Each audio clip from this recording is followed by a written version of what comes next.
لله الذي هدانا لهذا وما كنا لنهتدي لولا أن هدانا الله أشهد أن لا إله إلا الله وأشهد أن محمدا عبده ورسوله صلى الله عليه وسلم. السلام عليكم ورحمة الله تعالى وبركاته. So, pagpapatuloy natin ang ating akidah wasatiyah sa ginawa ni Ibn Taymiyyah rahimahullah. Ang pagpapatuloy niya, wa qawluhu in saying wa huwa syadidul mihal, wa qawluhu aidan wa makaru Allah wallahu khairul makirin. Ang sabi ng Allah subhanahu wa ta'ala, siya ang mahigpit sa mihal. Ipaliliwanag ko what is mihal. Okay? And Allah subhanahu wa ta'ala said, at sila ay nagplano, nagbalak, nagpakana, at ang Allah subhanahu wa ta'ala ay nagpakana din. Katotohanan ng Allah subhanahu wa ta'ala ang pinakamagaling sa pinakamagaling magplano sa mga gumagawa ng pagpaplano. Okay? So, ang Allah subhanahu wa ta'ala,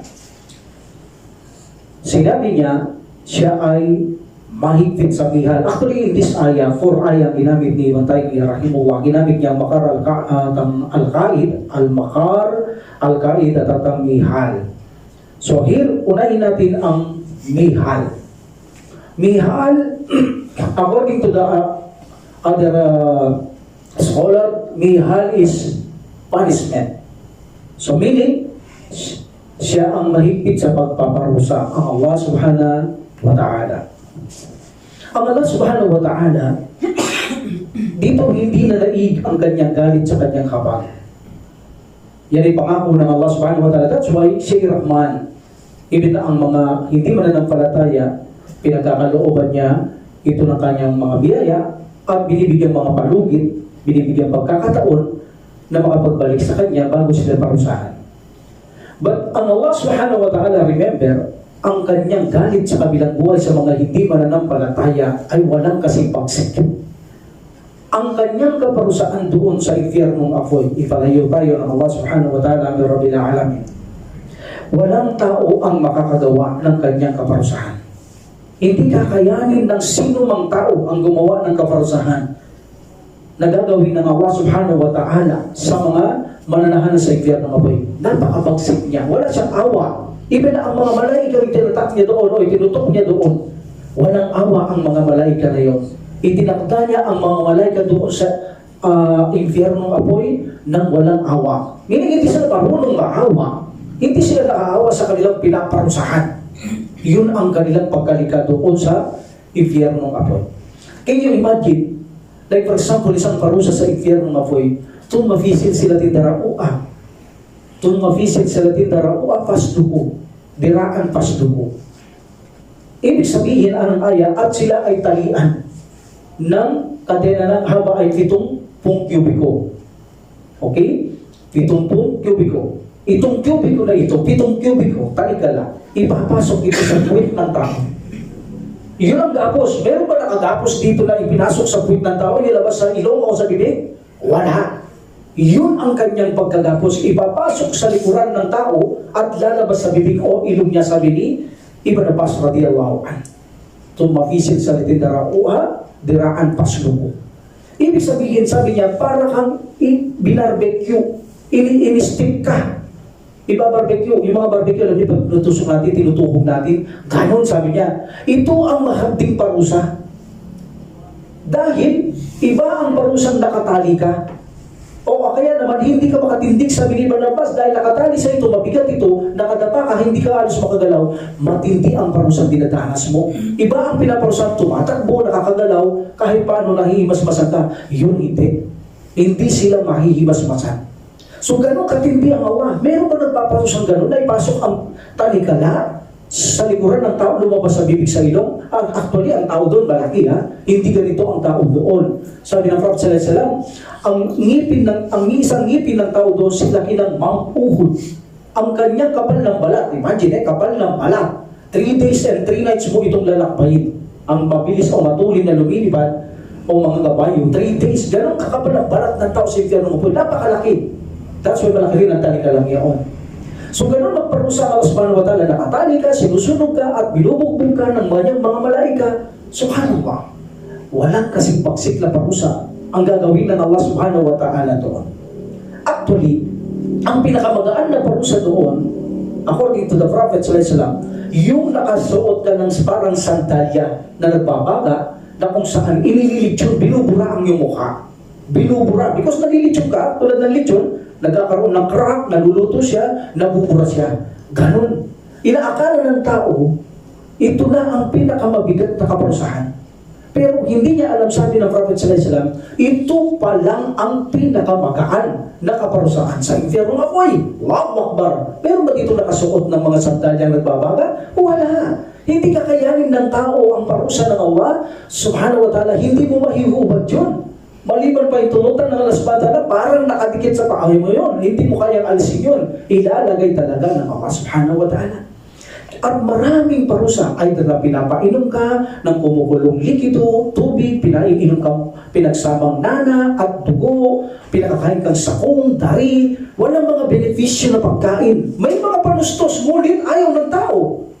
May panustos, may provision, pero ayaw ng tao. Gusto ba uminom nila ng kumukulong na pakainit na tubig? Ayaw nila. Sakom, ayaw nila. Dari, ayaw nila. Kuminom ka ng nana na pinagsamang sugar, ayaw nila. Pero pinupwersa sila ng mga malaika sa ayaw, sa gusto na iinom at kakain sila ito. At mayroon din sa impyerno ng apoy, kompleto, posas, talikala, tali, latigo, tahanan, may bahay sila, ang bahay apoy, may papag sila, ang papag apoy, doon mayroon mga kastilyo, ang bawat kastilyo, 300 kastilyo, ang bawat kastilyo ay mayroon 300 punishment inside of the castle. 300 punishment, either nakatalikala, nakatali, nakaposas, pinaparusahan sila ng mga malaika. Iba-iba ang parusa na gagawin doon ng Allah subhanahu wa ta'ala, tahanan ng mga talunan sa kabilang buhay habang buhay palayo tayo ng Allah subhanahu wa ta'ala. Rabbil alamin. That is a mihal. That is a mihal. Ano sabi nila? Wa huwa syadidul mihal. But actually, in this context, ang tinutukoy natin dito, another meaning of mihal is this is a like a makar, plano, okay, pagbabalak. So, ito ang mas malapit because ang aya na ginamit ni Ibn Taymiyyah rahimahullah ay puro pagpaplano. Sa apat na aya, tinapik niya ang magkakatulad na kahulugan. But may kaiba kung bibigyan natin ng konting paliwanag, may konting kaibahan sila. Pero pare-pareho ang kanilang pagkahulugan, pagpaplano, pagbabalak. Okay, mihal, here, another meaning means plot. The plot, ang pagpaplano, o sabi natin pagbabalak. Okay, that is a mihal. Meaning, matindi ang Allah subhanahu wa ta'ala sa pagpaplano. Walang makakakaya sa kanyang plano. Matindi siya, mahigpit siya magplano ang Allah subhanahu wa ta'ala. But don't say Allah subhanahu wa ta'ala is the planner. Wag na wag yung sasabihin yan. In generally, ang Allah ang tagapagplano. Ang Allah ang mapagplano. No.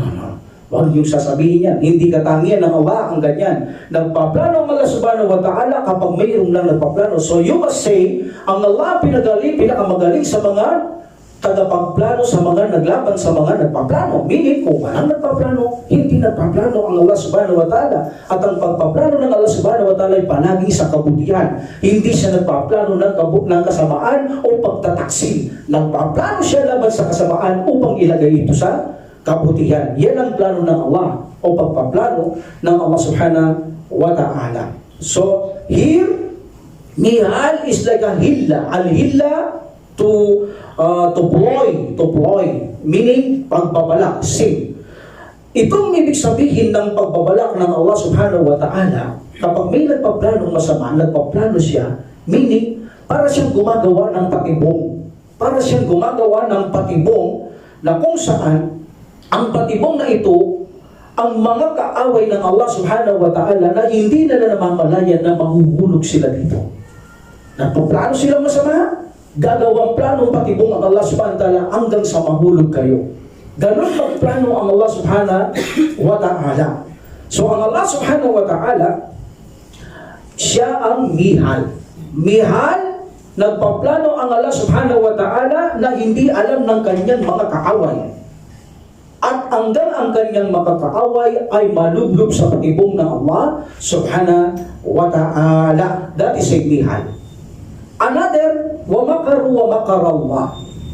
Al-makar, ang sabi ng mga scholar, ito ay nagdudulot ng pinsala sa mga kalaban ng Allah subhanahu wa ta'ala, meaning yung nagpaplanong pangit.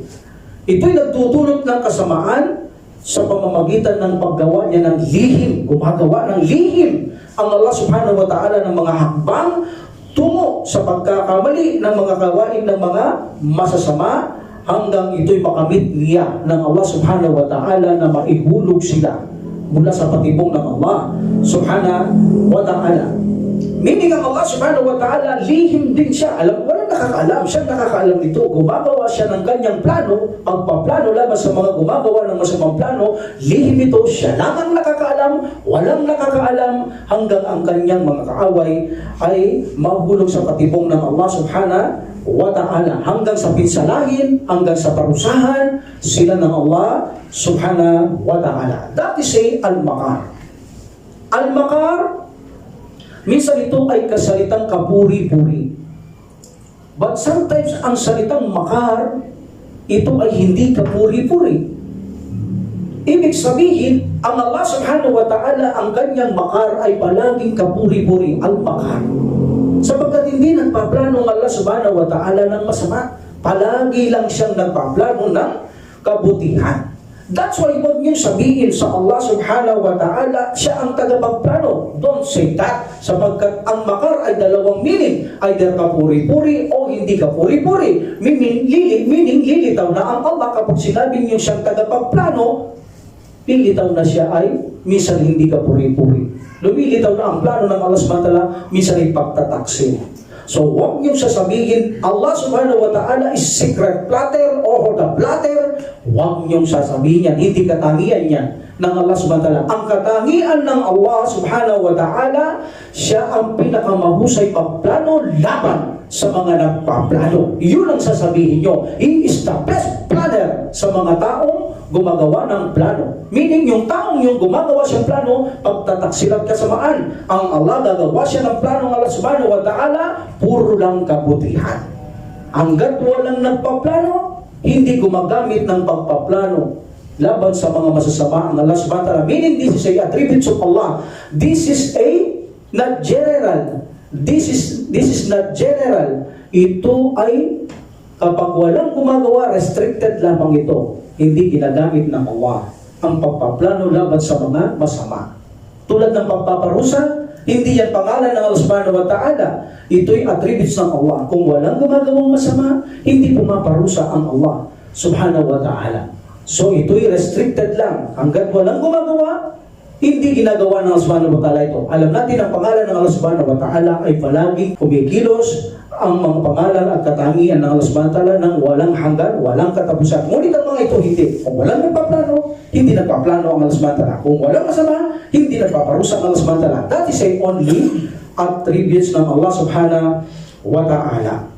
So dito sabi ng Allah subhanahu wa ta'ala, wa makaru wa makarallah. Gumamit pa siya ng dalawa na indefinite, wa makaru makran. Like that. Wa makaru makran. Wa makarna, yes, sinabi ng subhanahu wa ta'ala, wa makarna makran. Dalawa, wa makaru makran, wa makarna makran. Sabi ng subhanahu wa ta'ala, wa hum la yash'urun. Sabi ng Allah subhanahu wa ta'ala, sila'y nagpaplano at kami rin ay nagplano habang ito ay hindi na nauunawahan. So, ganun magplano ng Allah subhanahu wa ta'ala. That's why, huwag tayong masyadong magplano. Tayong mga taong Muslim o mga anumang klaseng tao, dapat tayong matakot sa Allah subhanahu wa ta'ala kapag tayo gumagawa o nagbabalak ng masama. Tandaan ninyo, best planner ang Allah subhanahu wa ta'ala. Mabibigo tayo sa Allah subhanahu wa ta'ala kung tayo nagpaplano ng masama. Either sa kapatid natin, either sa kapwa natin, either sa kapitbahay natin, either kasambahay natin, either kasama sa trabaho. Huwag tayong magplano ng masama. Dahil ang Allah subhanahu wa ta'ala, ang mga nagpaplano ng masama, nagpaplano din ang Allah subhanahu wa ta'ala upang lupunin ang mga taong ganito. Kaya matakot tayo sa Allah subhanahu wa ta'ala na magplano ng masama sapagkat ang Allah subhanahu wa ta'ala ay kaaway ng mga nagpaplano ng masama at ikaw ay lilipulin ng Allah subhanahu wa ta'ala sapagkat ang alay gagawa ng patibong, gagawa siyang plano, patibong na hindi mo walang nakakalam hanggang sa mahulog ka sa plano ng Allah subhanahu wa ta'ala, meaning sa kanyang patibong, mauulog ka ng hindi mo namamalayan. That's why, wahum la yashkurun, sabi ng Allah subhanahu wa ta'ala. And remember, huwag nating sabihin, ang Allah subhanahu wa ta'ala, siya ay kaid. Kaid also is plotter. Huwag natin sasabihin na siya ang secret plotter. Hindi niya katangian ng Allah subhanahu wa ta'ala ang kaid, o sabihin natin, hindi niya katangian ng secret plotter. Bagamat siya tinatawag din ang Allah subhanahu wa ta'ala na kaid. Okay? So ang tatlong yan ay pare-pareho meaning. Inshallah, malalaman natin ang mga ito. So, ang Allah subhanahu wa ta'ala, tandaan natin, huwag natin either sabihin, siya ang secret plotter, siya ang plotter, tagapagplano, sa gawa ng kanyang mga balak, tagapagbalak, huwag ganun. Ang ala tagapagbalak, ang ala tagapagplano, no, huwag yung sasabihin yan. That is a general. That is a general. Walang nagpaplano, walang nagbabalak ang Allah. No, kaya hindi mo sasabihin, sa ala tagapagplano, ang ala ang tagapagbalak. Huwag mong sasabihin, that is a general. Ang sasabihin mo lang, ang ala ang best planet sa mga nagpaplano. Kung walang nagpaplano, hindi nagpaplano ang Allah subhanahu wa ta'ala. That is only three attributes and restricted attributes ng Allah subhanahu wa ta'ala. That's why, ang sabi ng Allah subhanahu wa ta'ala, wallahu khairul makirin. Ang Allah subhanahu wa ta'ala, sabi niya, ang pinakamahusay sa lahat ng mga nagpabalak. Siya ang pinakamahusay sa lahat ng mga nagbabalak ng masama. Meaning, so itong salitang ito ay isang anyo ng kaperpektuhan ng Allah subhanahu wa ta'ala. Pinakamahusay sa lahat ng mga nagbabalak, meaning laban sa Kanya. Ito ay isang anyo ng kaperpektuhan ng Allah subhanahu wa ta'ala. Hindi niya sinabing, ako'y nagplano laban sa mga nagplano. Hindi niya ginaganon. Ako, si Allah subhanahu wa ta'ala, ang pinakamahusay sa mga nagbabalak. Meaning, kung may nagbabalak, si Allah subhanahu wa ta'ala ang pinakamagaling. Hindi niya sinasabing, ako ang nagbabalak laban sa mga nagbabalak. Hindi ganon. Hindi ganon. Hindi ganon sinasabi ng Allah subhanahu wa ta'ala. Rather, sinasabi niya, siya o pinakamahusay sa mga nagbabalak. Kung mayroong nagbabalak, matakot ka, meaning sapagkat ako ang pinakamahusay, magplano, magbalak. Kung nagbabalak kayong masama, kaya ko kayong ihulog sa aking patibong. That's why matakot tayo sa Allah subhanahu wa ta'ala, na kung saan gumawa ng pagpaplanong masama sapagkat nakakatakot. Ang Allah subhanahu wa ta'ala ang pinakamagaling sa lahat ng pagbabalak sa mga nagbabalak laban sa kasamaan kay Allah subhanahu wa ta'ala o laban sa mga kasamaan pagbabalak natin sa mga linikha ng Allah subhanahu wa ta'ala. Alhamdulillah. So ang Allah subhanahu wa ta'ala, sinabi niya, wayang kuruna, wayang kuruwa. Sabi ng Allah subhanahu wa ta'ala, sila ay nagsabwat o nagplano, nagbalak. Ang Allah subhanahu wa ta'ala ay gumawa rin ng plano. Gumawa rin ng Allah subhanahu wa ta'ala o nagbalak din ng Allah subhanahu wa ta'ala. Dahil may nagbabalak, nagplano o nagbalak din ng Allah subhanahu wa ta'ala. Meaning, kung walang nagbabalak, remember, hindi nagbabalak o nagpaplano ang Allah subhanahu wa ta'ala. Kung magpaplano ka ng masama, magpaplano din ang Allah subhanahu wa ta'ala. Ganyan ang Allah. Kapag may nagpaplano sa kanyang lilikha na masama, magpaplano din ang Allah subhanahu wa ta'ala laban sa atin. Kaya iwasan natin ang pagpaplano ng masama sapagkat ang sabi ng Allah subhanahu wa ta'ala, paalaala niya, ako ang pinakamahusay sa mga nagbabalak laban sa Allah subhanahu wa ta'ala. Okay? And then Allah subhanahu wa ta'ala, sinabi niya, iyong وَمَكَرُوا مَكَرَ اللَّهِ وَاللَّهُ خَيْرُ الْمَاكِرِينَ.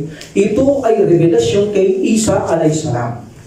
Si Isa alayhisalam, wa makaru wa makarallah. Ito'y revelation kay Isa alayhisalam. Bakit binagsak ito? Sila'y nagplano din ng Allah subhanahu wa ta'ala, at si Allah ang pinakamausay sa laban sa mga nagbabalak. Noong si Isa kasi alayhisalam, siya ay nagpapahayag sa Israel. Dahil dito, marami ang sumasama sa pananampalatayang Islam. Siniraan siya sa hari na sinasabi nila, si Isa alayhisalam ay nagtuturo ng pagkakawatak-watak sa kamag-anak. Ganyan ang Islam eh. Kahit di kay Prophet sallallahu alaihi wasallam eh. Kasi pag nag-Muslim ka, lumilitaw, parang nagwawatak kayong magkamag-anak. Hindi naman. Kaya hindi naman pinag-utos sa Islam yun eh. Obligado nga sa ating magputulin ang ugnayan sa ating magkamag-anakan. Kaya lang hindi nila tayo naiintindihan. Like for example, may fiesta sila like this festival, ayaw natin. Akala nila lumalayo tayo. Hindi nila naiintindihan ang dahilan. That's why kailangan maipaliwanag natin sa kanila. So tingin nila ganon. So ganun din, lahat naman ng mga propeta kapag may nag-embrace, tingin nila, tinuturo nila ang pagkakawatak sa kamag-anak. Ganun din ang kay Prophet sallallahu alaihi wasallam eh. Kaya si Umar bin Khattab kadalaan, galit na galit siya, gusto niya nang patay si Prophet sallallahu alaihi wasallam dahil tingin niya, nagkawatak-watak na ang mga tao sa Quraysh, sa Makkah. Ganun ang tingin niya. Dahil kay Muhammad, sabi niya, ang magkakamag-anak, ang mga taong ito, sallallahu alaihi wasallam, ay nagkawatak-watak. Sabi niya, kailangan tapusin ko na, patayin ko na siya. So meaning, kapag talaga nag-Muslim ang tao, lumilitaw na ang mga tao hindi nagabayan, tingin nila, lumalayo tayo, pero hindi nila naintindihan, hindi tayo lumalayo. At utos sa atin, na kapag pinuputol nila ang ugnayan nila sa atin, itinutugtog pa natin. Kita mo, paano tayo pumuputol? Itugtong ninyo, sabi ng Prophet sallallahu alaihi wasallam. Kung lumalayo sila, lumapit kayo, sabi ng Prophet sallallahu alaihi wasallam. Ganun ang Islam. Hindi tayo lumalayo sa kanila. Dapat lumalayo lang tayo doon sa ayaw ng Allah subhanahu wa ta'ala. That's why, sinabi nila sa hari na si Isa alayhisalam nagtuturo ng pagkawatak-watak, pagkagulo sa mga pamilya tao. Kaya napagkasundo ng tao na mag-request sila sa hari na patayin siya. So dito, sabi ng hari, patayin niyo. Sabi niya, so dito ang Allah subhanahu wa ta'ala dahil nagbalak sila, malinaw. Si Allah subhanahu wa ta'ala ay nagbalak din. Anong binalak ng Allah subhanahu wa ta'ala? Ginulog sila sa patibong. Ang pinakamalaking patibong na hinulugan nila ay nakikita natin sa kapaligiran ngayon na minana ng mga kakristyanuhan. Anong minana nila? Inisip nila, nung patayin nila si Isa alayhisalam, siya ang napatay nila. Siya. Pero hindi nila alam, ang wangis ni Isa alayhisalam ibinigay ng Allah subhanahu wa ta'ala sa isang binatilyo. At iyon si Isa alayhisalam, na tingin nila yun ang pinatay nila, binalubad nila sa krus o binako daw sa krus at binigyan ng korona, pinatay nila. Yun ang kanilang pinatay. That's it. Ang kanilang tradisyon na ito, na nakikita nyo, totoo naman. Pero yun ay hindi si Isa alayhisalam, kundi ang kanyang anyo, inilagay ng Allah subhanahu wa ta'ala ang anyo ni Isa alayhisalam sa isang tao na siyang pinatay nila, at si Isa alayhisalam binuksan niya ng Allah subhanahu wa ta'ala ang yero niya at inakyat niya sa taas si Isa alayhisalam. Inakyat niya sa kalangitan si Isa alayhisalam. Nagplano silang masama, nagplano din ng Allah subhanahu wa ta'ala. At nabitag sila ngayon sa bitag ng Allah subhanahu wa ta'ala. Ang pinakamasakit na bitag ay naging tradisyon nila na napatay nila si Isa alayhisalam. Sa panahon na yun, ang papatay nila kay Isa alayhisalam ay dahil sa nagtuturo daw ng pagkawatak-watak. But later, binago ng mga nangangailangan ng kaunting salapi, barya, kapalit ng kanilang kaluluwa sa kabilang buhay. Ginawa nilang pagtubos ng kasalanan sa mga tao ang kamatayan kuno ni Isa alayhisalam. Nalinlang sila ng gusto kay Allah subhanahu wa ta'ala. Nagplano sila ng masama, nagplano ng higit na matindi ang Allah subhanahu wa ta'ala, at yun, marami ang napatibong sa plano ng Allah subhanahu wa ta'ala. Wa makaru wa makarallah, wallahu khairul makirin. Sila'y nagplano, ang alay nagplano, ang Allah ang pinakamagaling sa pagbabalak laban sa mga nagbabalak, sabi ng Allah subhanahu wa ta'ala. Another ayat, wa qawluhu wa makaru wa makara wa makaru makran wa makarna makran wa hum la yash'urun innahum yakiduna kaidan wa akidu kaida. So dalawa ito, kaidun, kaida, this is also plan. Unahin natin ang sinabi ng Allah subhanahu wa ta'ala, wa makaru makran wa makarna makran wa hum la yash'urun. Kaya't sila ay nagbalak ng isang pakana at kami ay nagplano ng isang plano. Ganun din na magsalita ng Subhanahu. Hindi ako nagplano laban sa kalan. Hindi ganun magsalita ng Subhanahu. At kami ay nagsagawa din ng plano. Meaning kami ay nagplano ng isang plano abang ito ay hindi nila namamalayan, hindi nila iintindihan ang plano ng Allah subhanahu wa ta'ala. Wahum la yash'urun. So dito, ang Allah subhanahu wa ta'ala, sila ay nagplano. So nagawa din ng isang plano, ng plano ang Allah subhanahu wa ta'ala habang ito ay hindi nila naiintindihan. Ito naman kay Propeta Salih alayhisalam. Ito si Salih alayhisalam, inimbite niya ang mga tao sa Allah subhanahu wa ta'ala. So inimbite niya ang mga tao na sambahin ang Allah subhanahu wa ta'ala. Ngunit instead na sila ay pumasok sa pananampalatayang Islam, ay pinagtangkaan pa nilang patayin si Propeta Salih alayhisalam. At sila, ano sabi nila? Qalu taqasamu billahi, and then linubayyi tannahu, okay, wa ahlahu. Ang sabi nila, sila nangako sila sa Allah subhanahu wa ta'ala, sumumpa sila sa Allah subhanahu wa ta'ala, qalu tuqasamu, sila'y sumumpa sa Allah subhanahu wa ta'ala, at sinabi nila na sila ay gagawa ng isang lihim na pagsalakay sa gabi, meaning kay Salih alayhisalam, gagawa sila ng pagsalakay sa gabi kay Salih, na kung saan ito'y papatayin nila. Plano, papatayin si Propeta Salih alayhisalam. So ang mga taong ito, pumunta sila sa kuweba. Okay? Doon sila magpapagabi at dadaan naman doon si Propeta Salih alayhisalam para patayin nila. Pero anong ginawa ng Allah subhanahu wa ta'ala? Isinara niya ang kuweba at namatay sila doon dahil walang tubig, walang inumin. Sa bandang uli, ang kanilang pagpaplano na pumatay ng propeta, ng plano ang Allah subhanahu wa ta'ala laban sa kanila, ikinulong sila ng Allah subhanahu wa ta'ala, winasak niya ang pambungan, winasak niya ang butas o daanan o lagusan ng kuweba. Meaning, pwede inilugan ng Allah subhanahu wa ta'ala, parang lumindo like that. So nagsara, wala silang lalabasan. Walang tubig, walang inumin. So nahulog sila sa patibong ng Allah subhanahu wa ta'ala. Namatay sila doon at hindi nila nagawa ang kanilang plano lamang kay Propeta Salih alayhisalam. Ganun ng Allah. Perfect siyang magplano. Kaya matakot tayo kapag mayroon tayong plano ng mga pangit, even na sabihin natin, plano mo magriba, huwag mong gagawin yun. Kapag plano mo magriba, magpaplano sa iyo ang Allah subhanahu wa ta'ala. Baka iligaw ka ng Allah subhanahu wa ta'ala. Dahil gusto man, ibibigyan niya pagkaligaw sa iyo ng Allah subhanahu wa ta'ala. Huwag kayo magplano ng gano'n. Kahit na anong planong masama, huwag kayong magpaplano dahil iba ang plano ng Allah subhanahu wa ta'ala. Hindi natin naiintindihan. Bandang huli, ang bagsak ng plano natin ay kasawi at sa atin. O bandang huli, sa atin ang bighati, sa atin ang pagkatalo sa mundong ito at sa kabilang buhay. Wala tayong alam. Mas mainam na hindi tayo nagpaplano ng masama upang ang Allah subhanahu wa ta'ala ay hindi magplano laban sa kasamaan. Sapagkat kung wala ng paplano, ang Allah subhanahu wa ta'ala ay hindi rin nagpaplano. In this situation, makikita niyo, wamakarun makran. Dalawang indefinite, ginamit na subhanahu wa ta'ala. Wamakar na makran. Ang ibig sabihin nito, ito ay mga diin na pagpaplano. Ito ay mga indefinite, pero ang plano mga diin. Dinidiinan ang plano. Papatayin natin si Propeta Salih alayhisalam. Papatayin natin siya. Kailangan pumunta tayo sa kuweba at paggabi tayo. Para sa gabi, dumaan siya, patayin natin at walang makakakita sa atin at sasabihin natin sa mga tao, sa pamilya niya, hindi natin alam kung paano siya namatay o kung sino pumatay. So nagplano ang Allah subhanahu wa ta'ala din na mas matindi. Ang plano ng Allah subhanahu wa ta'ala, wamakar na makran. Matindi rin ang plano ng subhanahu wa ta'ala. Anong plano niya? Giniba niya ang pambungan o lagusan ng kuweba, isinara ng subhanahu wa ta'ala, wala silang lalabasan na hanggang sa madatnan sila ng kamatayan sa loob ng yungib o kuweba na yan. Alhamdulillah. So in the fourth ayah, na sinabi ng Allah subhanahu wa ta'ala, innakum fakiduna kaidan wa akidu kaidan. So this is kaid. Another plan. So ilan ang plan? Mihal, al-makar, and then the kaid.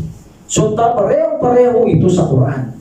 Pareho-pareho itong meaning nila. Meaning gumagawa ng bitag, trap ang Allah subhanahu wa ta'ala until finally mahulog ka. But also kaid, ito rin kaid dito, nagpaplano ka na ikaw ay nagpaplano masama at bandang huli ikaw ay magapi, either mamatay o surrender sa iyong pinagpaplanuhan. Like for example, sa panahon ng Propeta sallallahu alaihi wasallam, pinagpaplanuhan siyang patayin. Correct? Pinano ang Propeta Muhammad sallallahu alaihi wasallam na patayin nila Abu Jahal. Anong sabi nila? Lumitaw si Iblis sa kanila. Nag-anyo siyang tao sa isang tribo na marami din bodyguard yun, mga tao. Sabi niya, okay, nagpunta ako rito para makinig sa inyo. Hindi nila alam si Iblis yun. Nagpupulong ang mga Quraysh kung anong gagawin kay Prophet sallallahu alaihi wasallam. Either ba siya ay patayin, palayasin, o ikulong. Ang unang suggest nila, sabi nila, ikulong. Anong sabi ni Iblis? Nagkataong tao, hindi nila kilala. Tinanong kung sino siya, ganito ko tribo. Kilala ito tribo to, maraming tao dito. Okay, dito ka. Sabi ng mga Quraysh, makinig ka sa amin. Mag-suggest ka kung may nalalaman ka. So, ang sabi ng mga Quraysh, nung gusto na lumaki na ang Islam sa Quraysh, sa Makkah, lumago na, nataranta na sila, nagplano na sila. Sabi nila, nagpulong mga ito, kasama si Iblis, ano kaya kagikulong natin si Propeta Muhammad? Si Muhammad, sabi ko, hindi na Propeta, si Muhammad, sallallahu alaihi wasallam. So sabi ng iba, tama, correct, ikulong na lang natin para hindi siya makapagpahayag. So sabi ni Iblis, hindi nyo kilala ang taong yan. Magaling magsalita yan, kahit nakakulong yan, aabot ang kanyang mensahe. Dahil mayroon na rin taong mga yan, maituturo niya sa kanila. So sabi nila, okay, palayasin na lang natin sila dito sa Makkah. So sabi niya, hindi tama sa Iblis ni Iblis. Makakabalik din yan. Kapag dumami pang tagasunod yan, kayo ang palalayasin sa Makkah. So ang sabi nila, bakit hindi natin patayin? Iyan, sabi niya, iyan ang pinakamagaling na desisyon. Ang patayin niyo si Muhammad sallallahu alaihi wasallam, sabi ni Iblis. At nakahanda akong tumulong, alam nyo, sa tribo ko marami akong tao. Kung kailangan kayo tao, patatawag ko, tutulong ko sa inyo para patayin niyo si Muhammad sallallahu alaihi wasallam. So that is a plan. Plano nila, that's Kain. Kain, ang plano mo, maaaring mapatay ka, mapuksa ka, o sumurrender ka sa pinagplanuhan mong masama. Later, sabi ng mga tao, kumuha sila ng mga tao na papatay, sabi nila, patayin niyo sila. Magbabayad kami ng mga blood money kung mapatay niyo sila para hindi kayo saktan. Wala naman silang choice kundi tumanggap ng blood money ang mga Bani Syam. Ashim, sabi nila, okay kami magbabayad, sabi ni Abu Jahal, kapag napatay niyo sila. Sa ganun, wala kayong pananagutan sa kanila at babayaran namin kayo ng malaking halaga. So pumayag ang mga ito, inabangan nila ang Prophet sallallahu alaihi wasallam doon sa bahay niya, magdamag silang naghihintay para magising ang Prophet sallallahu alaihi wasallam, para pagbalabas nila, patatagayin nila ang Prophet sallallahu alaihi wasallam. Ngunit ang Prophet sallallahu alaihi wasallam dumaan lang sa kanilang harapan. Ang Propeta Muhammad sallallahu alaihi wasallam nang hindi nila nakikita, binuhusan pa sila ng alikabok o buhangin sa ulo ng Prophet sallallahu alaihi wasallam sapagkat tinabingan sila ng Allah subhanahu wa ta'ala ng mga mata na hindi nila nakikita Prophet sallallahu alaihi wasallam habang lumalabas. Until finally, naghihintay sila doon, may nakikita sila natutulog sa butas, especially si Abu Jahal. Okay, nang pumutok ng araw, nakatulog pa sila eh. Pumutok ang araw, nataranta sila, lumabas na ang hinihintay natin. Pero si Gilid ni Abu Jahal nandun pa. And then tumayo yung nakahiga, at tinintay nila na habang na sila sa pintuan, nakita na si Ali radiyallahu anhu, hindi ang Propeta Muhammad sallallahu alaihi wasallam. Ba't anong nangyari sa kanila? Mayroong namatay because nagplano sila ng masama pero Prophet sallallahu alaihi wasallam, mayroon namang nag-embrace. Walang pinagkaiba sa panahon ni Propeta Yusuf alaihi salam. Sino ang kanyang kaaway nung una bata siya? Ang kanyang mismong mga kapatid. Di ba? Gusto nila siyang patayin, inggit, hanggang sa inulog siya sa balon.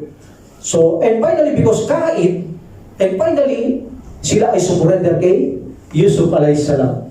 So, sila ay surrender kay Yusuf alayhis salam, finally. So, the Kain, one of the meaning of Kain, pwedeng ikaw ang nagbabalak ng masama, finally, ikaw ang ipinsala. Or either, ikaw ay susuko sa ginawan mo ng pinsala. Tulad ng mga Quraysh, nag-Muslim sila at sumunod sila kay Propeta Muhammad sallallahu alayhi wasallam. Okay? So, that is a Kain. That is a Kain. So Allah subhanahu wa ta'ala, gumamit siyang salitang Kain, gumamit siyang salitang Mihal, at saka Makara. Gumamit ang Allah subhanahu wa ta'ala ng tatlong salita na kung saan ang bawat isa sa mga ito ay Al-Makar, Al-Mihal, Al-Kain ay magkakatulad ang kanilang mga definition according to the scholar.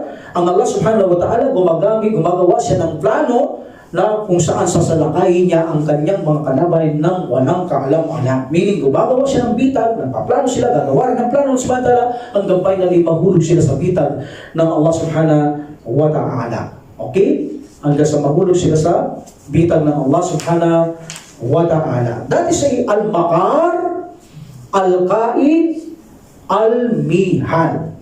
Okay? Mga katangian ng Allah subhanahu wa ta'ala. Meaning, kung walang nagpaplano, hindi nagpaplano ang Allah subhanahu wa ta'ala. Kung magpaplano ka, magpaplano din ang Allah. Pero ang plano mo ay pagtataksil o kasamaan, sigurado yan. Ngunit ang plano ng Allah subhanahu wa ta'ala ay hindi kasamaan. Puro lamang sa kabutihan ang plano ng Allah subhanahu wa ta'ala. Kaya iwasan natin ang magplano. I repeat, hindi magandang gawain o estilo ang magplano tayo masama, dahil sa bandang huli, ihuhulog tayo ng Allah subhanahu wa ta'ala sa kanyang bitag nang wala tayong kaalam-alam. Ang plano natin masama ay babalik lamang sa atin. Ipalayo tayo ng Allah subhanahu wa ta'ala. So, kabilang sa mga nagpaplano ang pagmutya kay Allah. Diba? Mga ipokrito. Kabilang yan sa pag nagpaplano ay ang mga nangungutya kay Allah subhanahu wa ta'ala. O kaya ang mga gawain nating pagbibiro, yan ay mga laro. Ayaw yan ng Allah subhanahu wa ta'ala. Magbiro-biro lang tayo dito na walang katotohanan. Yan ay mga laro na ayaw ng Allah subhanahu wa ta'ala na hindi dapat natin ginagawa sa ating pananampalatayang Islam.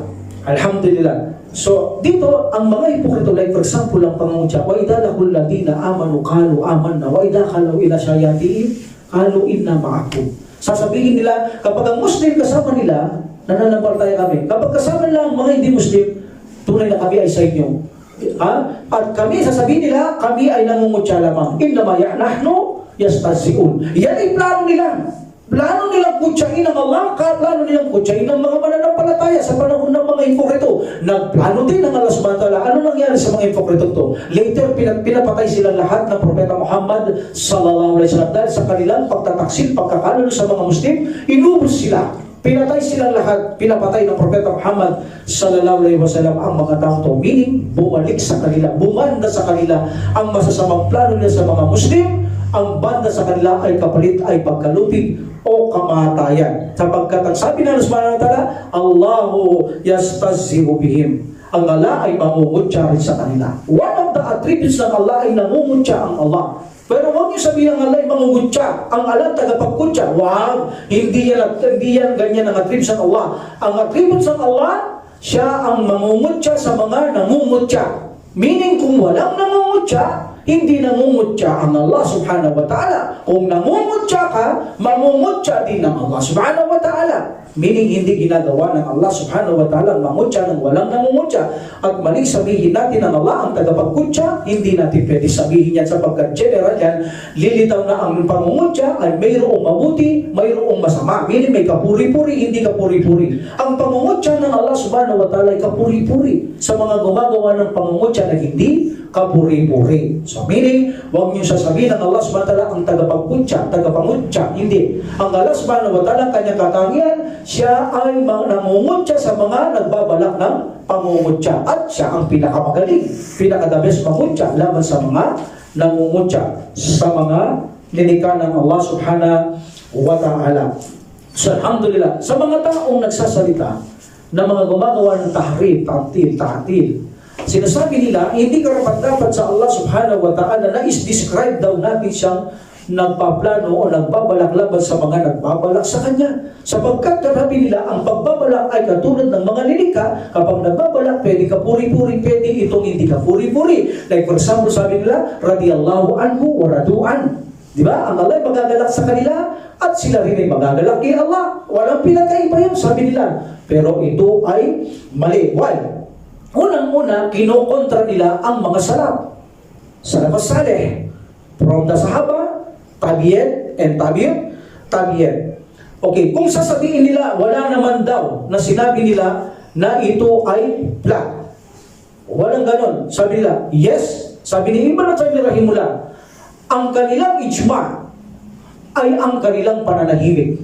Meaning, kung ito ay hindi plano na ganito, siguradong sila'y mag-uusap at pag-uusapan nila. Ngunit sa hindi nila pinag-usapan sa pananahimik, malinaw na ang salitang ito ay plano. Meaning, hindi na kailangan pag-usapan. Malinaw na ito. So, ang kanilang pananahimik sa bagay nito, ito ay itsma na ito ay plano ng Allah subhanahu wa ta'ala. That's why kapag sinabi mong ito hindi plano ng Allah subhanahu wa ta'ala, kinokontra mo ang mga salafus salih. Okay? Alhamdulillah. So, sila ay nag-recite ng Quran. Alam natin, pero walang kumontra o tumutol sa kanila kapag nire-reset, wa makaru ma makara Allah. Innahum yakiduna kaida wa akidu kaida. Walang nagrereklamo sa kanila, palitan ito, pag-usapan natin to ang kanyang kahulugan. No. Alam nila ito ay flat at ang kanilang pananahimik na hindi na kailangan pag-usapan, that is a ijma. That's why hindi tama na sabihin nila, huwag nating sabihin kay Allah na siya ay tagapagplano, magaling magplano laban sa mga nagpaplano ng masama. No, this is a correct. Okay? This is a one of the attributes of Allah subhanahu wa ta'ala, but this is a not general, restricted. Kung walang nagpaplano, kung walang nangungutya, kung walang gumagawang masama, hindi mamamarusa, hindi magpaplano, hindi rin mangungutya ang Allah subhanahu wa ta'ala. Okay? So now, ano ang benepisyo sa atin ng al-makar, al-qaid, and gamihal? Best planner sa mga nagpaplano ng Allah subhanahu wa ta'ala. Ano ang benefit sa atin? Matakot tayong gumawa ng plano ng masama. Like for example, magagawa ito either na transaction, either na sa mga, sabihin natin, billing, sabihin natin sa mga ganyan. Like for example, ang isang tao, sabi niya, balak ko magriba. So balak mong magriba, alam mong bawal ang riba. Like for example, sasabihin sa'yo, okay, pahiramin kita ng $10,000, $10,000 real, 10,000 pesos, pero ibalik mo sa akin ng 12. Yun ang gusto mo, riba. Plano mo magriba. So kapag nagplano ka ng ganyan, magpaplano din ng Allah subhanahu wa ta'ala ng isang bitag na kapag ikaw ay ginusto ng Allah subhanahu wa ta'ala, ay mabuhulog ka sa bitag ng Allah subhanahu wa ta'ala. Also like for example, mayroong divorce. Irrevocable divorce, meaning irrevocable divorce, hindi na kayo pwedeng magsama ng iyong asawa sapagkat nakapag-divorce ka ng 3 beses. So ang kailangan, makapag-asawa muna siya ng iba. At makapagtalik yung lalaki, kung siya'y divorce, pwede ka nang magbalik sa kanya. Ngayon nagkutsaba kayo, nagbalak ka, sasabihin mo, brother, yung asawa ko, irrevocable divorce ako, hindi ko na siya pwedeng makasama, maliban mag-asawa siyang iba. Pagkatapos, kailangan makontak, dahil pag hindi na kontak, hindi mo mababalik, kailangan makontak yun. So pag kinontak mo, nagsipin na kayo, tapos i-divorce mo siya, tapos babalikan mo siya. Kutsaba, plano, magpaplano din ngayon ng Allah subhanahu wa ta'ala dahil nagplano ang taong ito ng masama. So meaning, huwag nating gagawin mga kapatid sa pananampalataya na tayo ay nagpaplano ng masama. Huwag.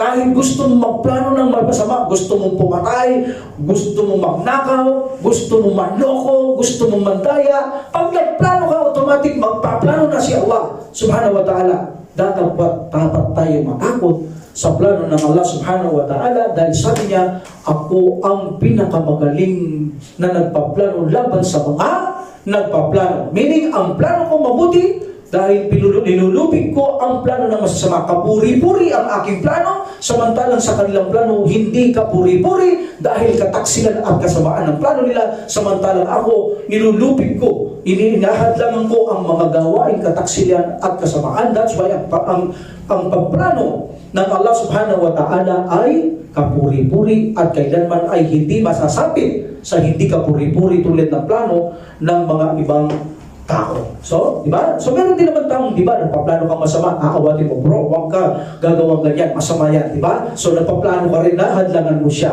Ganun yun.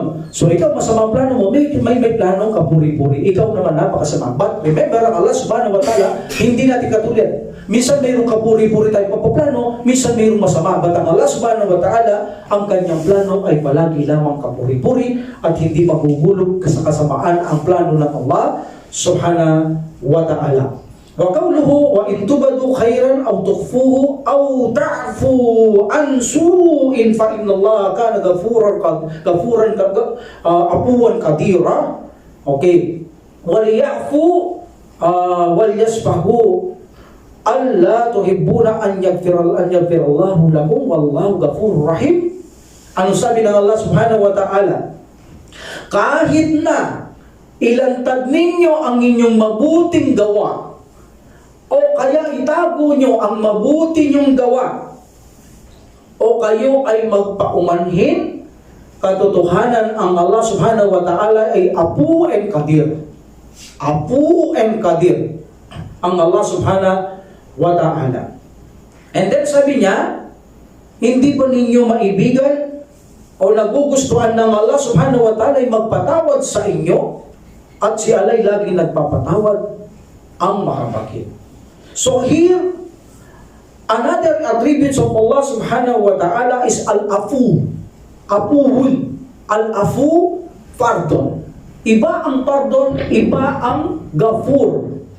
Kapag sinabi mong pardon, pagpapaumanhin. Sa atin to, hindi sa Allah, iba ang pardon ng Allah subhanahu wa ta'ala. Ang pardon, pag sinabing pardon, pagpapaumanhinan mo siya. Pero hindi mo siya pinapatawad. Nagpapasensya ka lang. That is say apo. At pwede mo rin isabihin yung ginagawa niya sa iyo. Bagamat dapat ang tamang apo o pardon ay may conciliation. Huwag yun na dapat pag-usapan at mayroon kanyang feast.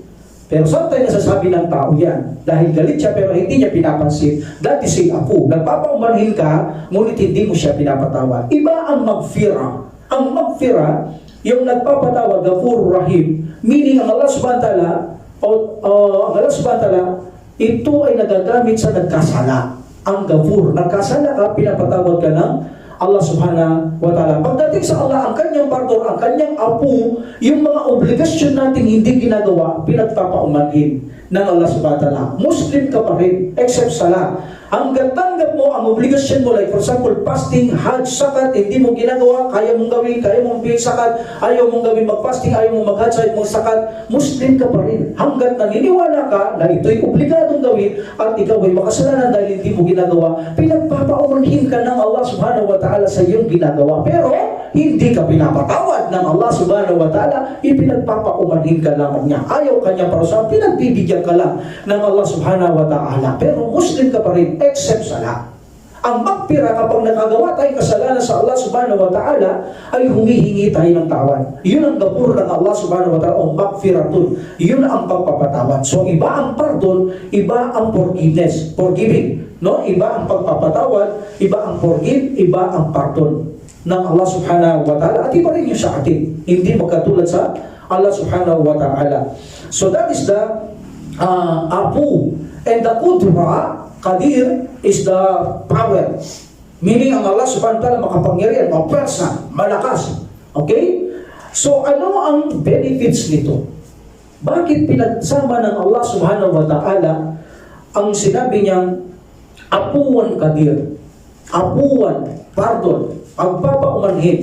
And then pagkatapos, sinabi ng Allah subhanahu wa ta'ala, Qadir. Okay? Tandaan niyo yan. Babalikan ko maya-maya, ano ang dahilan kung bakit pinagsama niya apuan Qadir. Okay? Apuan, pardon, and power ng Allah subhanahu wa ta'ala.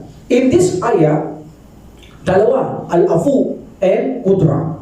The power of Allah subhanahu wa ta'ala. In tubadu khairan aw tukfuhu ay aw ta'fu an su'in fa inallahu kana apuan qadiran. Okay? Apu and qadiran subhanahu wa ta'ala. But I want you to see now, sabi ng Allah subhanahu wa ta'ala, kahit na ilantad nyo ang inyong ginagawa, kahit na itago nyo ang inyong mga ginagawa, mabuti man masama, walang hindi alam ang Allah subhanahu wa ta'ala sa ginagawa ng mga tao.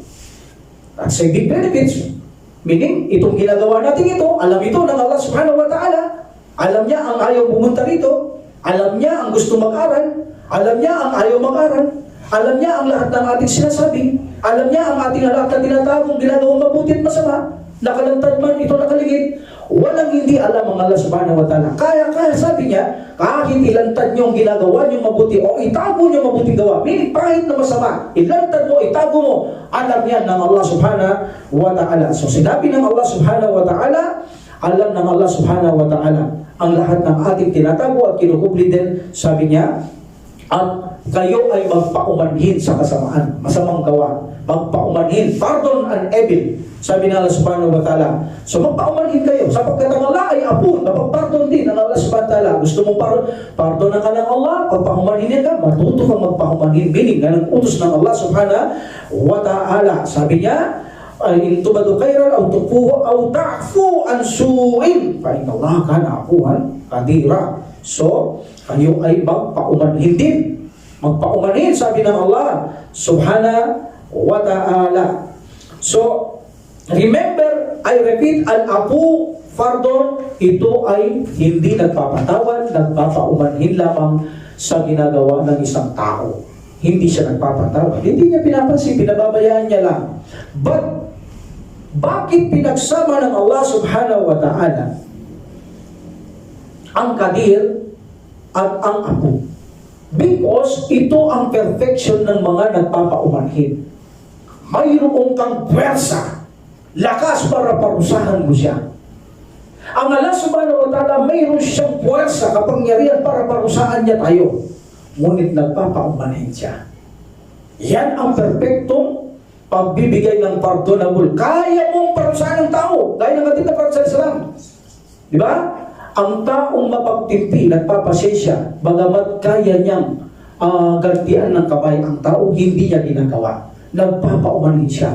Yan ang pinakamalakas na pagpapaumanhin, sabi ng Propeta Muhammad sallallahu alaihi wasallam. Kaya niya gumanti, kaya niya magimansik, kaya niya parusahan siya, ngunit hindi niya gagawin. Siya magpapaumanhin. Yan ang binibilang o sinasabing malakas ang sabar ng taong to, sabi ng Propeta Muhammad sallallahu alaihi wasallam. So mayroon tayong tatlong kaso. Ang isang kaso na nagpapahumanhin na wala itong kakayaan, meaning wait, talagang takot siyang gumanti. Ito ay hindi ka puri-puri pagpapaumanhin. Meaning, duwag ka. Kaya ka lang nagpapaumanhin dahil duwag ka naman talaga, hindi mo siya kaya.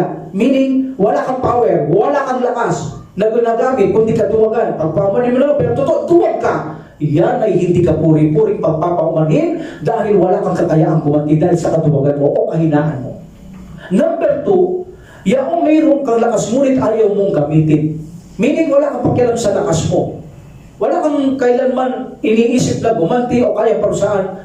Bagamat ito ay kapuri-puri, dahil may persa ka, may lakas, ngunit talaga hindi mo gagamitin yan, ito ay hindi perfecto. Ang perfecto ay yaong kaya mo siyang saktan, kaya mo siyang gantihan, ngunit nagpapaumanhin ka, ganun ang Allah subhanahu wa ta'ala. Ang Allah subhanahu wa ta'ala, maraming Muslim ang hindi gumagawa obligasyon ng fasting, ang pagbibigay zakat, nagpapaumanhin ang Allah subhanahu wa ta'ala. Pero iba ang pagpapatawad at pagpapaumanhin ng Allah. Tulad natin, sinasabi ko, ang pagpapaumanhin, hindi ka pinapatawad ng Allah subhanahu wa ta'ala. Iba ang pagpapatawad, iba ang pagpapaumanhin. Pinapagpaumanhin ka lang ng Allah subhanahu wa ta'ala, pinapabayaan ka lang ng Allah subhanahu wa ta'ala. Bagamat kaya kanyang parusahan dahil may power siya, may kudra siya, hindi niya gagamitin ang kudra dahil nagpapardon siya sa iyo, pero hindi kanya pinapatawad. Binibigyan kanya ng pagkakataon, ng pansamantalang pagkakataon, at kapag sinakmal ka na ng Allah subhanahu wa ta'ala, hindi na makakatakas ang taong ito. Yan ang Allah subhanahu wa ta'ala. So, in this situation, kinombine niya ang Apu and Qadir, Qudra and Al-Afu. Meaning, ang taong nagpapaumanhin, mayroon siyang kapangyarihan o lakas na siya ay gantihan niya o parusahan ang isang tao. Lalo na ang Allah subhanahu wa ta'ala. Makapangyarihan yan, kudra, sa kanya yan. Kaya niyang gantihan ang kanyang lilikha. Ngunit siya ay al-apu. Bagamat siya kudra, perfect ito. Siya nagpapaumanhin, bagamat may kapangyarihan siya, mapwersa siya, pero hindi niya ginagawa dahil mapagpaumanhin ang Allah subhanahu wa ta'ala. Now, sabi niya, maging mapagpaumanhin din kayo, sapagkat ako'y mapagpaumanhin, at hindi lang yun, abang ako'y nagpapaumanhin, ako rin ay kudra. Mayroon akong kapangyarihan para kayo ay gantihan o parusahan, ngunit ako ay nagpapaumanhin sa inyo, meaning that is the perfection. Pero kung tayo ay nagpapaumanhin dahil duwag ka, wala ka namang persa, hindi ka puri-puri pagpapaumanhin ng ganyan. That's why Allah subhanahu wa ta'ala pinagsama niya ang kudra o Qadir ng Apu, sapagkat ang pinaka-the-best na nagpapaumanhin yung tao. Yung tao muna. Sabi ko, yung may taong kaya natin siya sakta, kaya parusahan, ngunit hindi natin ginagawa. Ganon ang ibig sabihin ng Allah subhanahu wa ta'ala, ako ay apu rin. Maging apu kayo, sapagkat ako'y apu. Magpaumanhin kayo, sabi ng Allah subhanahu wa ta'ala, sapagkat ako'y mapapaumanhin. Hindi lang ako mapapaumanhin, samantala kayo, mayroong kahinahang kaduwagan sa inyo, samantala ako nanatili ang kapangyarihan at persa at kalakas ko, hindi ko ginagamit because ako ay apu. Ikinumpay kong apu sa Qadir. Ibig sabihin ng subhanahu wa ta'ala, this is the perfection way ng pagpapaumanhin. Tinuturuan ng tao na ang perfectong pagpapaumanhin. Bagamat ikaw ay may kakayang sakta ng tao, gantihan ng tao, parusahan ng tao, hindi mo ginagawa. That is the perfect apu. Yan ang ibig sabihin ng Allah subhanahu wa ta'ala. Itong pagpapaumanhin, may tatlo ito na kalagayan. Ang unang kalagayan, kapag tayo ay nagpapaumanhin at tumataas lang ang kasamaan ng tao, hindi dapat pagpaumanhin. Like for example, ipinagpapaumanhin mong taong ito na pumatay. Then pagkatapos, pinagpaumanhin mo, pumapatay siya ulit. Ibig sabihin sa ganitong sitwasyon, hindi pwede ang pagpapaumanhin sa taong ito, dapat din siyang bigyan ng kaparusahan. Igawad sa kanya ang nararapat sapagkat siya ay hindi nagbabago. Okay? Like for example, nagpapaumanhin ka na siya nagsusugal, ngunit patuloy pa rin siya nagsusugal at nagiging malala, hindi mo siya dapat pagpaumanhin, dapat mo siyang parusahan. Yun ang sinasabi, may kapangyarihan ka parusahan. Uminom ng alak, pinagpaumanhin mo, patuloy siyang uminom ng alak, dapat mo siyang parusahan. Yun ang sinasabi, may kakayahan ka parusahan, ngunit pinagpapaumanhin mo. Ngunit kung tumataas ang ginagawa ng taong pinagpapaumanhinan, hindi siya dapat pagpaumanhinan, kundi dapat siyang igawad ang parusa sa kanya. Number 2, kung ang pagpapaumanhin ay magbabago at maghihiya ang tao, that is not perfect. Lalo na kung may power ka na parusahan siya, pinagpaumanhinan mo, dapat nagbago siya, nahiya na sa iyo na ikaw sasabihin niya, paano ko gagawin sa taong ito? Nahiya ako sapagkat napapagpaumanhin niya sa akin. Paano ko gagawin ito? That's the perfect. Sa pagpapaumanhin mo, nagbago ang tao, alhamdulillah, that is the perfect. Lalo na kung may percent lakas na saktan mo siya o parusahan siya. And the number 3, yun sa ayat, wa an ta'fu aqrabu lit-taqwa. Ang pagpapaumanhin ay malapit sa takot. Ito yung mga taong pinagpapaumanhinan natin na hindi nagbabago. Hindi tumataas, hindi bumababa. Yung kanina, kapag tumaas, wow. Kapag bumaba, that's a perfect. Na pagpapaumanhin dahil nagbago. Dito hindi nagbabago. Pero hindi tumataas, hindi bumababa. Same. Nagpapaumanhin ka. Same. Pero sabi ng Allah subhanahu wa ta'ala, wa in takpu. Meaning kung kayo ay magpapaumanhin, hindi nagbabago, hindi bumababa, hindi tumataas, ito ay malapit sa kabanalan. Meaning, malapit sa kabanalan ang mga tao na nagtitimpi sa mga taong hindi nagbabago. Hindi naman tumataas, hindi bumababa, so napakalapit sa kabanalan ang mga ganitong sitwasyon ng mga kamusliman.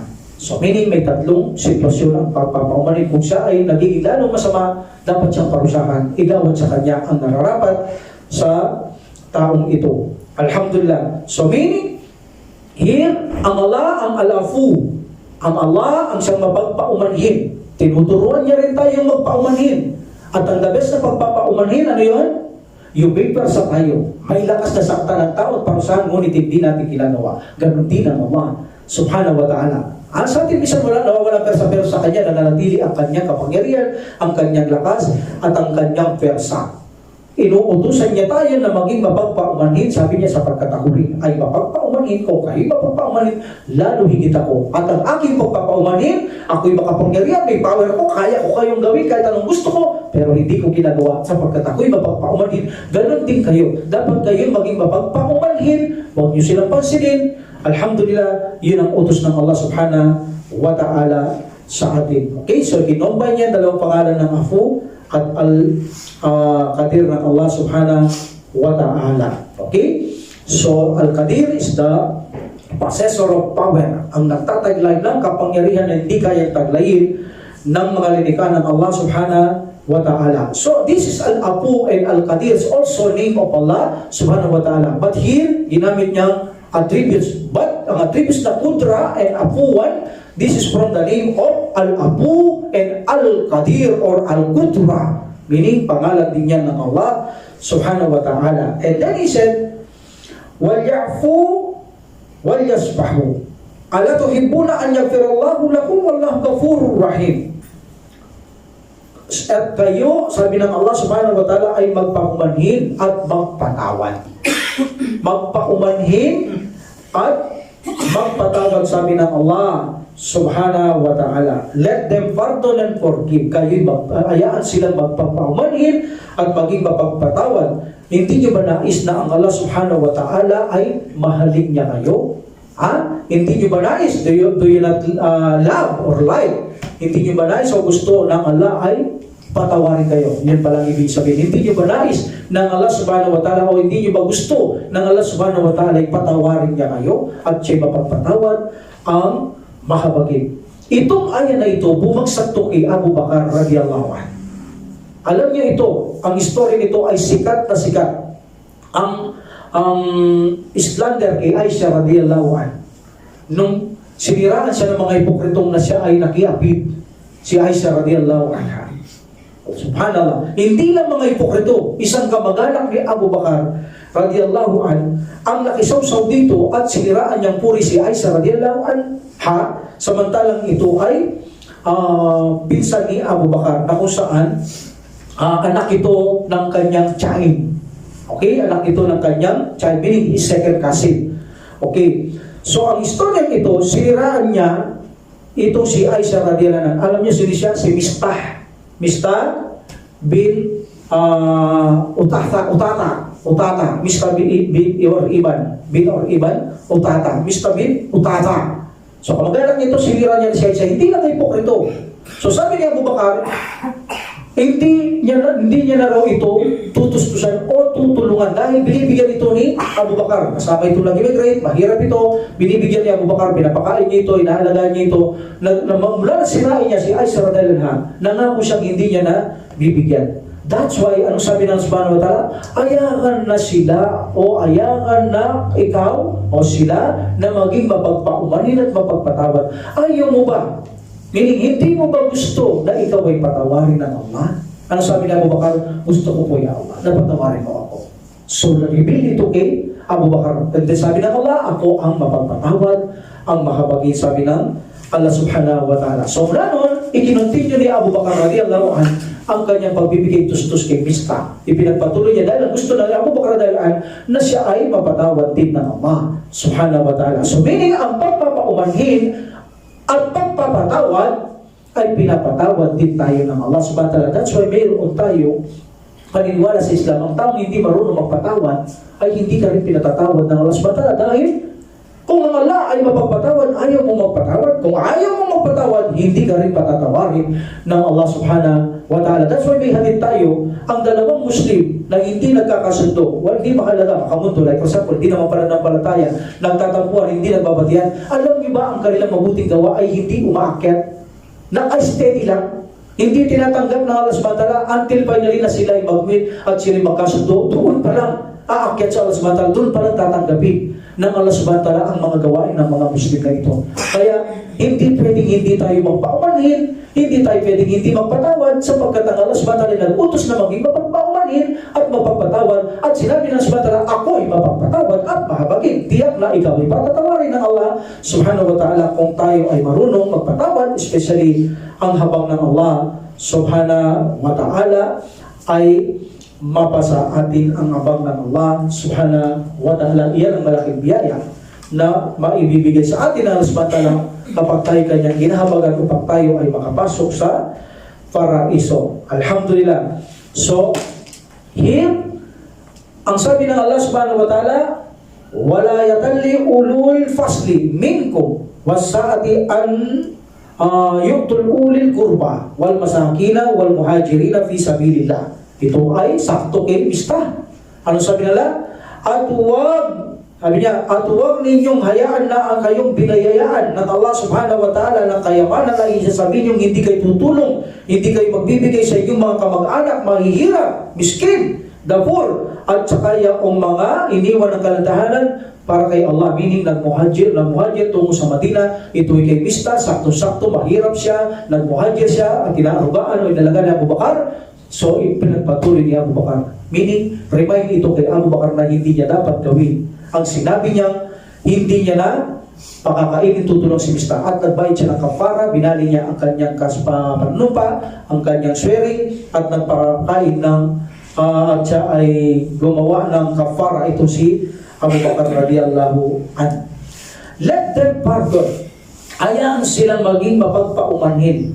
Meaning, sila gumagawa ng kasamaan sa atin. Tulad ng kay Aisha, ginawa sila kasamaan. Sabi niya kay Abu Bakar, let them pardon. O sa mga Muslim, hayaan niyo magpapaumanhin. Meaning, pagbayaan niyo yung kasalanan na nagawa niya. Pagpaumanhin niyo sila. At alam niyo na ibig sabihin ng paumanhin, pardon, hindi mo pinatatawad. Ngunit, nagpapaumanhin ka na lang, papasensya ka na lang.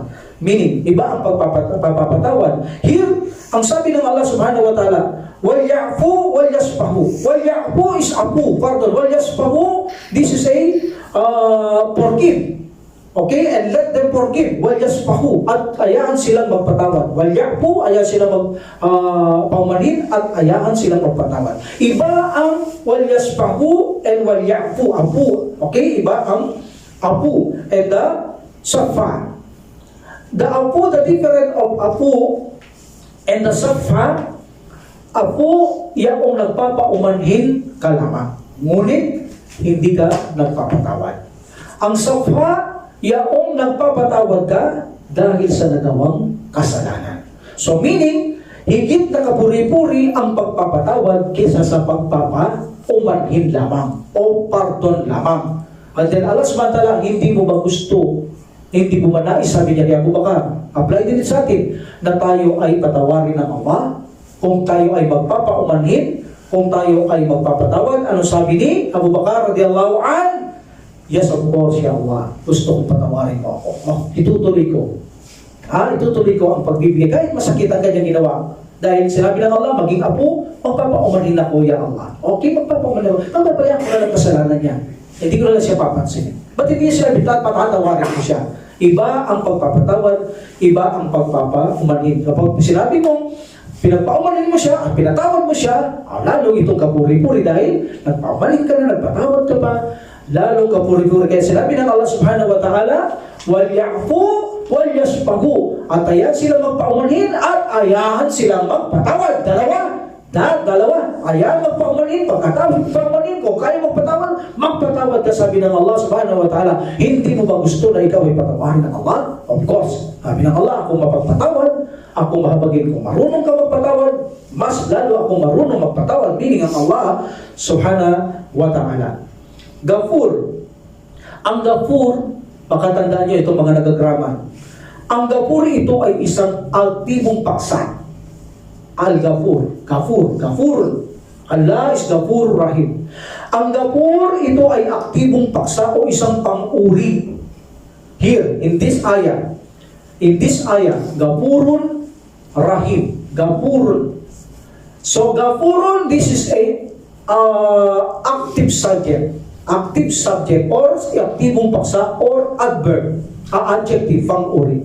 Kapag ito ay ginamit natin sa ayah na adjective, pang-uri, ito ay tumutukoy na ang pagpapatawad ng Allah subhanahu wa ta'ala ay naroroon magpakailanpaman.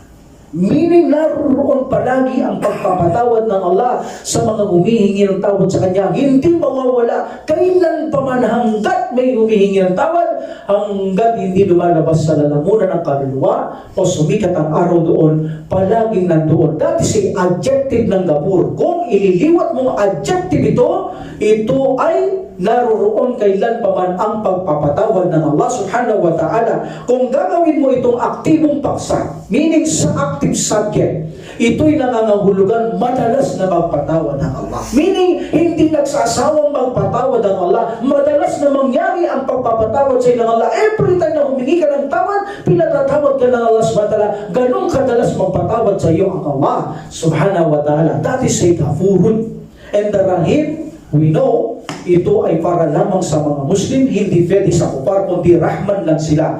Rahim, ito'y para sa mga Muslim, habang na special sa mga Muslim. Ipinag-combine ng Allah subhanahu wa ta'ala, here ang Ghafurun and Ar-Rahim. What is the reason? Dahil ang dalawang ito ang magbibigay tagumpay sa atin sa kabilang buhay.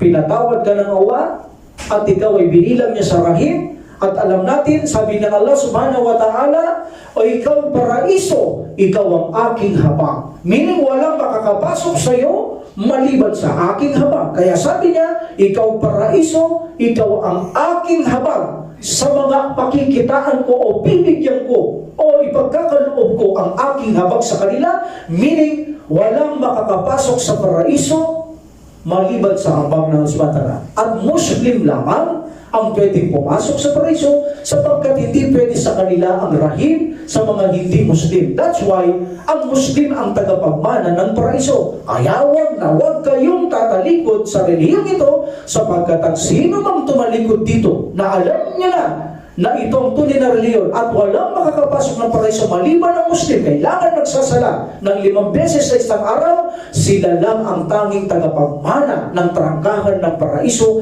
maliban sa kanila. Hindi po pwede ang rahim ng Allah subhanahu wa ta'ala. In this situation, ikinumbay niya ang Ghafur and Rahim. What is Ghafur? Yaong patuloy na nagpapatawad at madalas magpatawad at hindi nawawalang pagpapatawad ng Allah.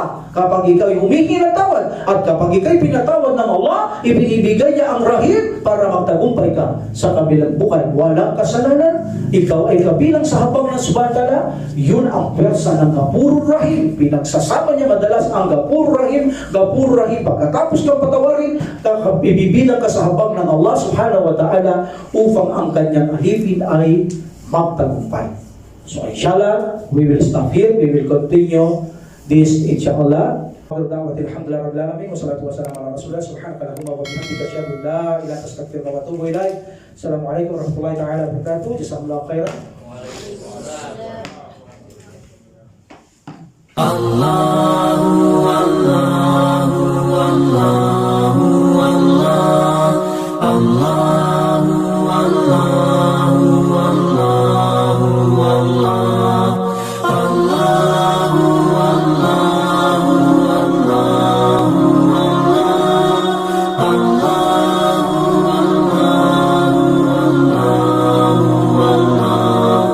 Allahu